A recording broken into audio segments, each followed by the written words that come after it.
Bonjour tout le monde. Aujourd'hui, nous recevons Martine Bourgeois, coordonnatrice de la maison Oxygène sous Famille à cœur. Je suis Suzanne Gauvin. Bienvenue à cette nouvelle production de Studio Saint-Jean. Bien le bonjour.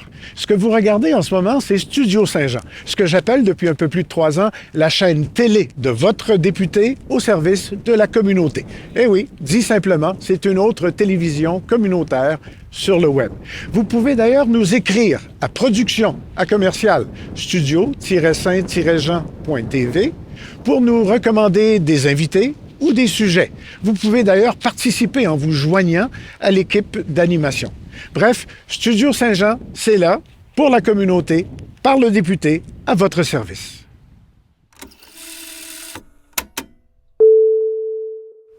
Bonjour Martine. Bonjour Suzanne. Coordonnatrice de la maison Oxygène Oui. Depuis plusieurs années? Depuis presque 4 ans maintenant. Oui.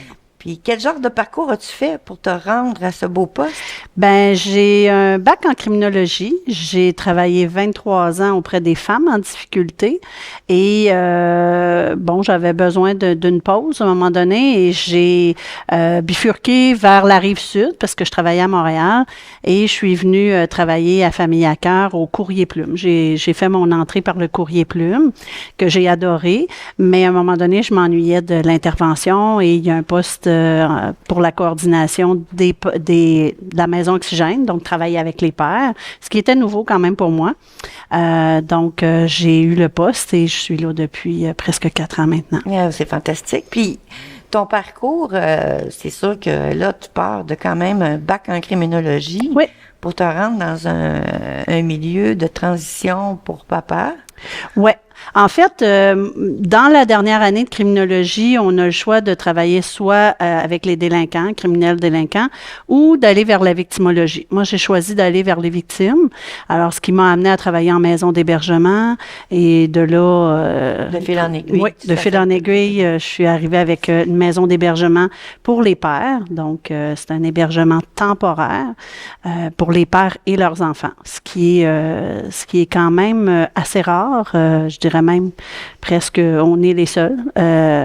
Donc, Maison Oxygène au Richelieu, qui est à Saint-Jean, mais on fait partie du réseau des maisons Oxygène. Oh, c'est pas la seule. Non. Maison Oxygène a d'autres maisons dans d'autres villes. Oui, il y a le réseau des maisons Oxygène qui a 23 maisons jusqu'à maintenant. Au Québec. Et il y en a un peu partout au Québec. Ah, c'est merveilleux. Oui. Puis, comme tu disais si bien, la définition de Maison Oxygène, c'est d'apporter des services et de l'aide aux pères. Mais quel type de pères vous recevez? En fait, on reçoit des pères qui vivent toutes sortes de difficultés conjugales, familiales, qui peuvent aller dans tous les genres. Souvent, je dirais qu'on a beaucoup de séparations qui arrivent. La séparation étant difficile entre les conjoints, le père souvent va quitter l'hébergement, va quitter la maison et se retrouve parfois à aller chez des amis, chez la famille, mais le réseau s'épuise et nous, on est là pour les accueillir là, avec leurs enfants. Ce qui fait toute la différence parce que dans le réseau, il y a de l'hébergement pour les hommes, c'est beaucoup au niveau de l'itinérance. Donc, on va accueillir l'homme. Il va séjourner 1 journée, 2 jours, bon, peu importe le genre d'hébergement, mais il n'a jamais accès à ses enfants pendant son hébergement. Non, parce que là, c'est vraiment réservé pour les personnes itinérantes. C'est pas adapté pour un père de famille avec ses enfants. Pas du tout, c'est ça. Maison Oxygène va servir à ça. C'est ça. Nous, à ce moment-là, on a des chambres où on a plusieurs lits, donc ils vont pouvoir, pendant leur séjour, accueillir leurs enfants. Il y a différentes formes de garde. Il va y avoir des gardes complètes, il va y avoir des gardes 1 semaine sur 2, il va y avoir des gardes de fin de semaine. Mais bref, la possibilité est là de pouvoir recevoir leurs enfants. Et on accueille aussi des pères qui n'ont pas nécessairement leurs enfants avec eux ou n'ont pas de possibilité d'accès pour le moment, mais qui veulent travailler à avoir cet accès-là.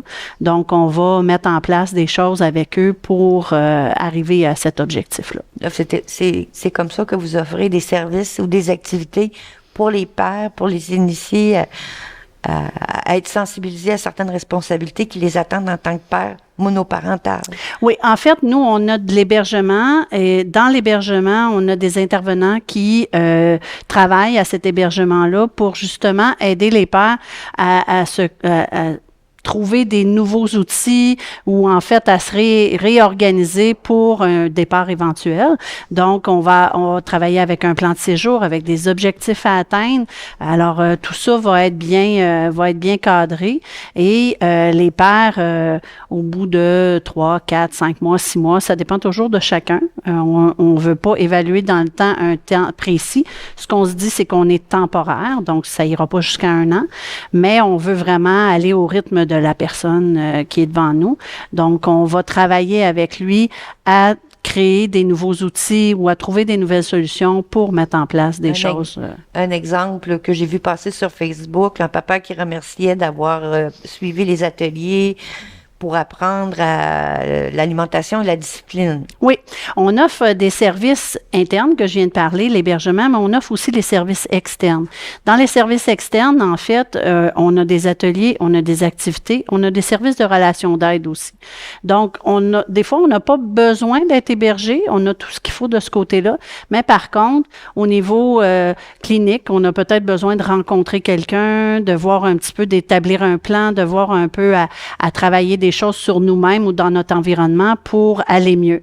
On a des activités aussi qui vont être de l'ordre de rencontres, de discussions entre pairs et puis des fois c'est avec les enfants aussi qu'on va créer des activités et on a des ateliers qui sont pour les pères et les hommes en général, donc des ateliers au niveau de la gestion des émotions, des ateliers en termes de leur rôle en tant que père, comment ils se situent, où ils se voient et comment ils gèrent ce rôle-là. Donc, c'est un des ateliers qui s'appelle Cœur de père qui parle de ça. Répétez-moi ça, Cœur de père. Cœur de père. C'est bien joli. Oui. Puis l'autre, c'est la gestion des émotions. Ça va être relâche la soupape. Alors, ça, je pense que ça décrit bien quand on est rendu là, ce qu'on a besoin d'un petit peu s'aérer le cerveau pour être capable de trouver des meilleures solutions. Je trouve ça formidable parce qu'on sait qu'il n'y a pas beaucoup de support apporté aux hommes, surtout ceux qui sont parents. Et de plus en plus, il y en a qui sont parents tard dans leur vie, mais il y en a qui sont très tôt parents. Oui, puis on travaille beaucoup ce rôle parental-là aussi. Là. Nous, on est un des 3 volets de Famille à cœur. Donc, Famille à cœur, le volet de la maison de la famille, le volet du CRP, qui est le centre périnatal, et Maison Oxygène. Donc, on va travailler beaucoup en collaboration avec les 2 autres volets aussi pour apporter du soutien aux pères pendant leur séjour ou en dehors de leur séjour, mais on va organiser des choses. Donc, on travaille en coparentalité parce qu'on pense que les 2 parents sont tout aussi importants. Oui, la maman est très importante, mais le papa a beaucoup de choses à apporter aussi dans la vie d'un enfant. Et l'enfant a besoin des 2. Oui. Donc, on va venir beaucoup travailler cet aspect-là qui est parfois oublié au niveau de la société, entre autres. On va parler beaucoup de la mère quand l'enfant est jeune, mais on oublie le père. Le père est effacé. Et de plus en plus, ils veulent s'impliquer. Oui, et on veut qu'ils prennent leur place et qu'ils prennent leur rôle. Mais des fois, la méthode pour s'y impliquer n'est pas toujours évidente. Le rôle de la mère est tellement mis à un niveau tel que c'est difficile après de laisser la place à l'autre. Pourtant, les enfants, ils les ont eus ensemble. Puis on dit, tu sais, ils les éduquent ensemble. Alors, il faut que ce soit un partage. Puis je trouve que votre organisme, Maison Oxygène, peut leur donner cette opportunité-là de comment prendre sa place au sein de la famille en tant que nouveaux parents. J'irais même au-delà de Maison Oxygène, Famille à cœur. En fait, notre directrice, en 2009, est allée à un colloque et a entendu parler de paternité par une sommité, là, un monsieur qui s'appelle Carl Lacharité. Et au niveau de la valorisation de la paternité, et quand elle est revenue, elle était vraiment enflammée. Là. Elle disait, il faut qu'on ait quelque chose comme ça à Saint-Jean. On n'a pas ça. Il faut qu'on ait quelque chose comme ça. Donc, pour parler, tout ça, on a commencé dès ce moment-là. Et au niveau de l'organisme comme tel, Famille à cœur, on a vraiment fait nos devoirs. Là. On est allé regarder dans dans les écrits, dans la façon qu'on accueillait les gens, dans les affiches sur les murs, on s'est demandé, il est où le père? On l'accueille comment dans nos locaux? Ça allait jusqu'à la couleur des murs. De dire, est-ce qu'un père qui viendrait à Famille à cœur se sentirait accueilli, se sentirait intégré? Et de là, le cheminement de tout ça pour en arriver en 2014 à avoir l'accréditation de la Maison Oxygène par le réseau des maisons Oxygène. Et ensuite de ça, on a ouvert on a accueilli notre premier papa en décembre 2018. Wow. Donc, puis là, j'ai appris par la banque que vous auriez peut-être des lits supplémentaires. Ben oui, en fait, on a commencé par 2 lits quand on a en fait 2 familles, 2 chambres, je devrais dire, où on pouvait accueillir 2 familles. On s'entend que dans la chambre, il y a toute la famille qui est dans la même chambre. Et on a déménagé en mars 2020, en pleine pandémie. Oui. Donc, on a déménagé pour avoir 4 chambres. Et là, dernièrement, on a eu un financement à la hausse. Donc, on en a profité, en fait, pour faire une chambre de plus. On garde quand même une chambre supplémentaire qui va servir à une grosse famille. Donc, on a présentement, par exemple, un père qui a 5 enfants. Oh là là! 1 majeur, mais 4 mineurs. Donc, dans la chambre, c'était pas assez grand, là. Fait qu'on occupe 2 chambres pour ce papa-là. Mais on aurait la possibilité d'accueillir 5 familles maintenant. C'est merveilleux. Puis, comme tu disais si bien tantôt, c'est chapeauté par la famille à cœur, oui, qui est vraiment dédiée à l'ensemble de la famille maintenant. Oui, exactement. Enfants, exactement. maman et papa. Oui, exactement. Donc, on couvre plusieurs volets.